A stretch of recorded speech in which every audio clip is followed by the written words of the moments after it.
Hi guys, this is Kathy from Kathy's Cozies. Today I am going to show you a technique for changing colors when using a basket weave stitch. Basket weave is basically just alternating front post crochets and double crochets and back post double crochets, so you get this illusion of a basket weave. Now you normally see it solid, but for my new pattern, the Easter basket purse pattern, I thought it would be cute to switch off colors. When I started out doing it, it proved to be a little bit more difficult than I thought it was going to be. So I figured I would make this video to go along with the pattern so you guys could see it in action a little bit better. You can also use this technique if you're not making my purse pattern. You can alter the technique a little bit to be using it in rows instead of rounds like the purses. It'll easily adapt to another pattern, and I will mention that throughout, like little different steps you have to take if you're doing like maybe a blanket or something like that. But otherwise, you could certainly use it in other patterns as well. So for your yarns, first of all, you're going to want to make sure you try to keep them nice and neat and separate, going back and forth every 3 stitches. You're going to find that it can get tangled up very easily.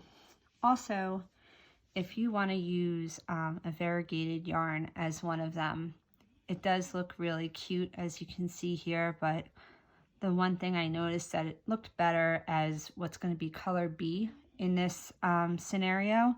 So you can see here, and if you look at the inside, you could see what it would look like as color A. And personally, I didn't like it as much. So if you are using my pattern, I'm starting at round 5. If you're not using my pattern, what I suggest you do as the first row, you do a solid color like this here. So that would be the foundation of the basket weave. So you could see right here, if I fold it down, this is all one solid color. So I had initially done it where I went back and forth, you know, every 3 stitches I switched it back and forth. And not only was it more of a pain, but the result didn't come out that much better. So this was easier to do your first row, all one solid color. And then what ends up happening, the way we switch our stitches and stuff like that, it looks like just like you're in the middle of a color change, that's all. Okay, so in the end of round 4 in the pattern, or your first row, you want to switch over to your new color in the last stitch of that round or row. This is all noted in the pattern if you're using my pattern. You know, when to start with what color. So the way my pattern's written is that each row will say start with color A or color B. So this would be starting with color B. So you're just going to join and chain 2 as normal. Okay, so every 3 stitches you will switch colors as you're following what to do in the pattern. So here we're going to do the color B, or this pretty variegated I have here. Okay, so now what we want to do, we want to carry the white over with us, because the next set of 3 stitches after this is going to be white. So you don't want to just leave it hanging in the back, because it is a purse, so kids' hands going in and out, you know, it's going to catch on them and everything, like it's going to catch on the strings. So we want to make sure that you know, it's just nice and uniform in the back. And then this way, if you're making a blanket or something like that too, it'll look nice and streamlined, whether you're looking at the front or the back. So we're going to start with a set of 3 back posts, double crochets. So you see how I have the white here kind of angled? You're going to go through your back posts, okay? And then make sure that this is angled upwards like that, okay? So that when you catch it through, okay, pull it through, here it is still, okay? And then complete your double crochet, okay? See how it came through like that. So we're going to do the next one. We're going to do the same thing. Okay, when you go through the back like that, see how it's angled up, and then pull through, and then complete the double crochet. Okay, now the last one is going to be the same thing, okay, except we're going to have to pull up our white at the end of the stitch in the last 2 loops. So before you even do that, so now we have 2 loops remaining on the hook.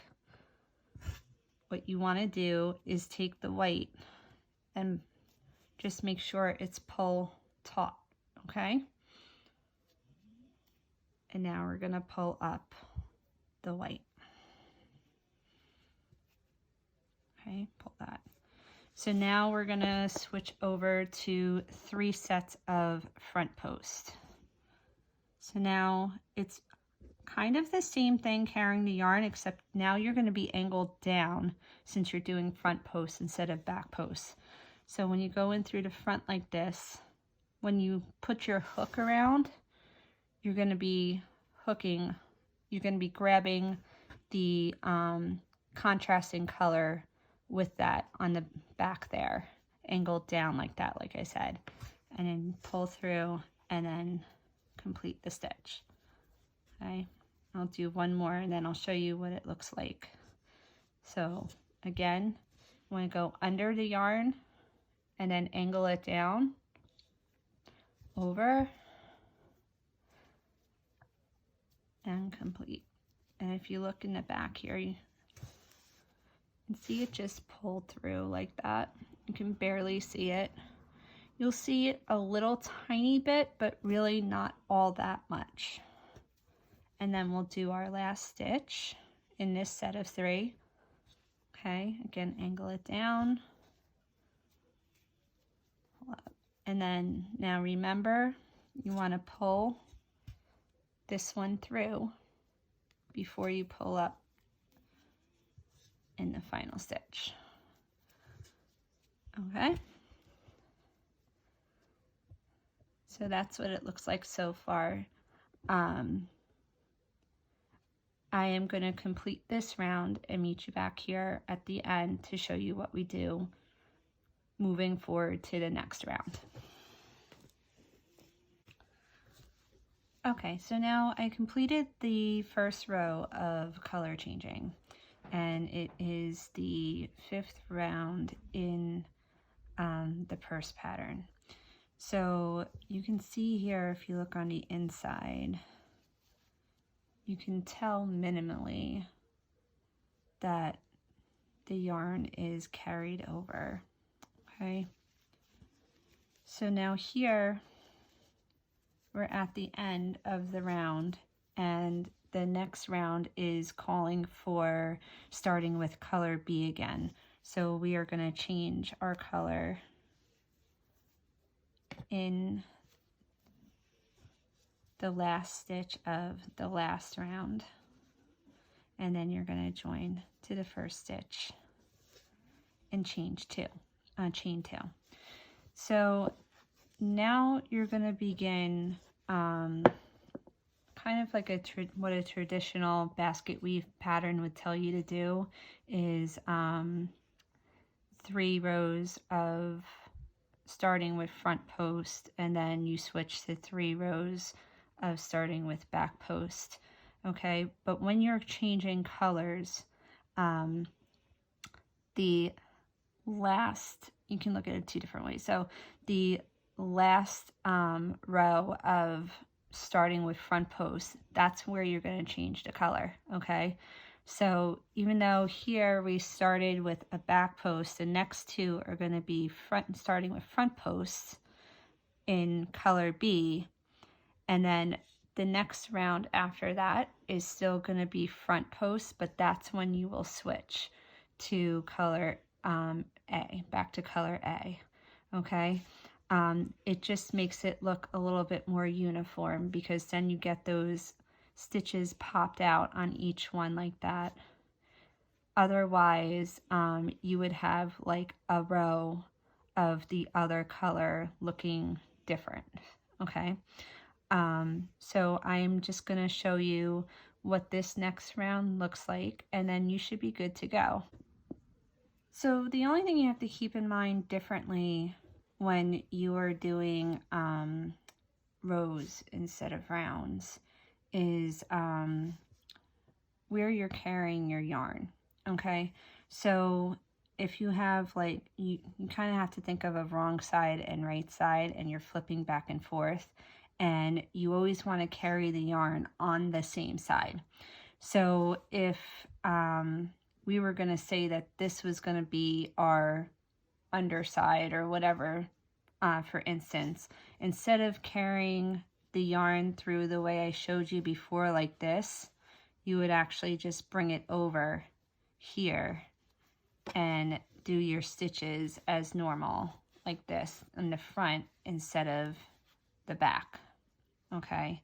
And it would give a similar look. You would see a little hint of it through, but you would still get the gist of it, and it would still look very nice. I am going to have another pattern coming out after this that is going to have the changing colors basket weave in rows instead of rounds.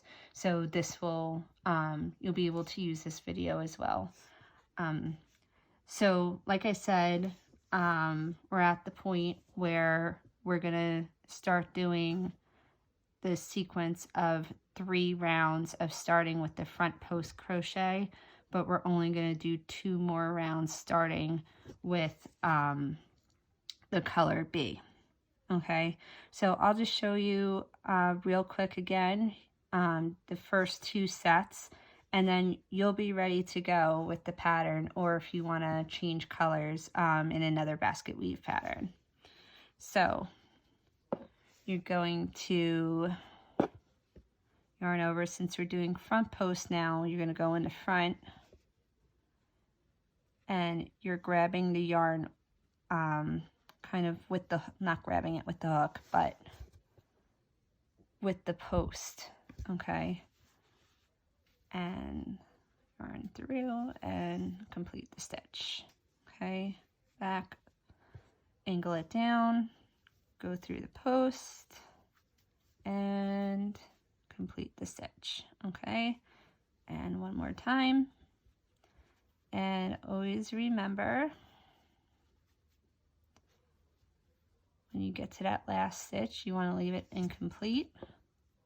Then just pull this, make sure that's tight so you don't have anything loose in the back, okay? And then pull up.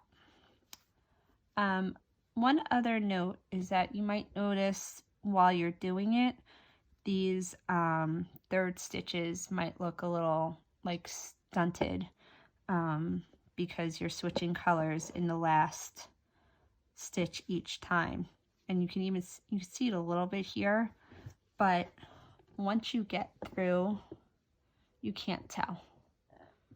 Once the whole thing is completed, it just kind of evens itself out. Okay, so we'll do one more set, and now we're going to switch to back post. Okay, so now we go around back. Now we're angling that yarn up this time, okay, and pull up a loop, just pull that if you need to, and then finish your stitch. And again, pull through, okay, and one last time.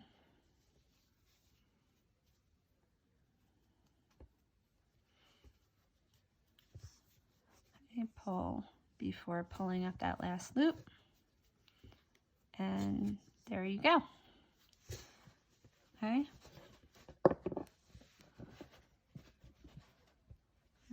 Like I said, this is what it's going to eventually look like. Of course, you can continue this up as much as you wanted. In the Easter basket purse pattern, there's also instructions for adding this row for ribbon. See, it's not changing color, it's just one solid color all the way across. You can find this pattern in my Etsy shop or on my website, kathyscozies.com. I also have a blog on that site too. I have some free patterns and modifications to my other paid patterns. You can find these buttons I used in here too on my Etsy shop. Okay, and I hope you enjoyed this. If you have any questions, please feel free to comment below or send me an email. And if you make the purse or if you use this technique in one of your own patterns, please tag me on Instagram or Facebook at Kathy's Cozies. That's Kathy's Cozies, both with a K.